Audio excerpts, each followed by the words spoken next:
kenapa harga iPhone di Indonesia lebih mahal daripada di negara lain?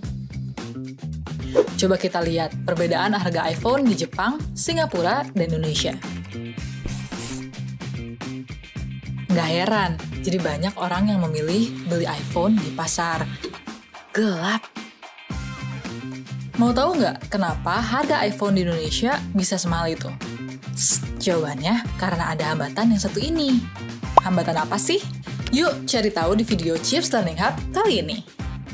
Tapi sebelum lanjut, jangan lupa subscribe dulu YouTube Chips Learning Hub.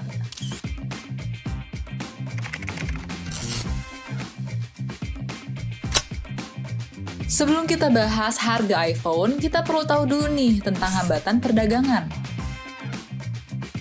Simak paparan Bapak Yose Rizal Damuri, Direktur Eksekutif Center for Strategic and International Studies. Pemerintah berusaha melindungi para produsen lokal dari para kompetitor asing dengan membuat beberapa kebijakan dan peraturan yang membuat barang-barang tersebut tidak bisa masuk ke Indonesia. Melalui kebijakan ini, barang-barang dari luar negeri tidak bisa masuk begitu saja ke Indonesia. Hambatan perdagangan bisa dikategorikan menjadi dua, yaitu hambatan tarif dan non-tarif. Hambatan tarif artinya biaya pada suatu barang atau jasa dalam perdagangan internasional. Berdasarkan bentuk komoditas, hambatan tarif dibagi dua, yaitu biaya masuk untuk impor dan biaya keluar untuk ekspor. Hambatan tarif juga punya saudara yang sering bikin harga pangan jadi mahal, yaitu hambatan non-tarif.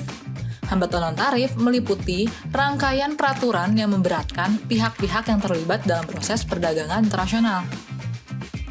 Jenis hambatan non-tarif ada kuota impor, regulasi standar seperti standar teknis dan keselamatan, pembatasan impor, sampai embargo.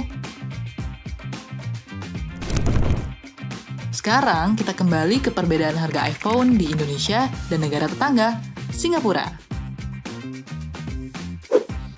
Pemerintah Indonesia yang cenderung proteksionis memberlakukan hambatan tarif berupa bea masuk senilai 10% untuk barang elektronik impor seperti iPhone. Sementara, pemerintah negeri Singa mendukung penuh perdagangan bebas. Mereka menerapkan kebijakan Freeport, di mana semua perdagangan di Singapura tidak dikenakan bea apapun.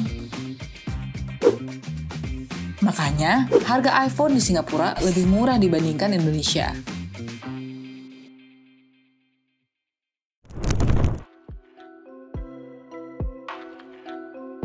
Bagaimana dengan hambatan non-tarif?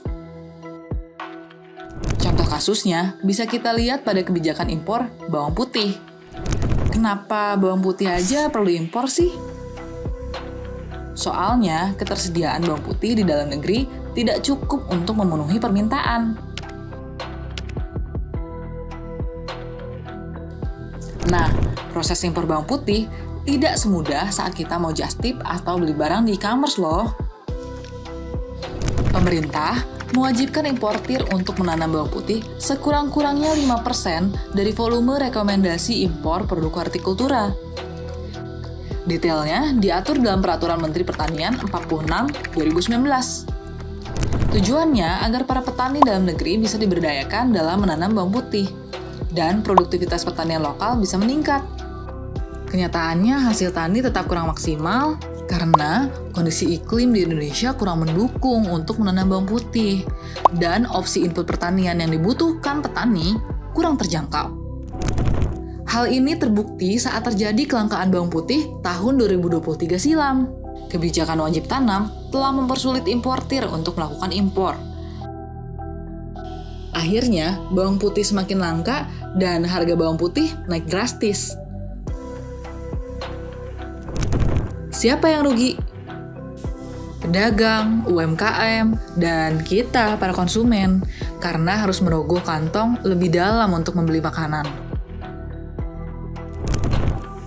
Kesimpulannya, seringkali dampak kebijakan hambatan tarif dan non-tarif nggak sesuai dengan tujuan pemerintah. Rencananya ingin melindungi pasar dalam negeri, nyatanya malah banyak pihak yang dirugikan, termasuk pemerintah sendiri. Bagaimana pendapatmu? Setujukah kalau konsumen dan juga negara sering dapat kerugian dari hambatan tarif dan non-tarif? Yuk, jawab di kolom komentar.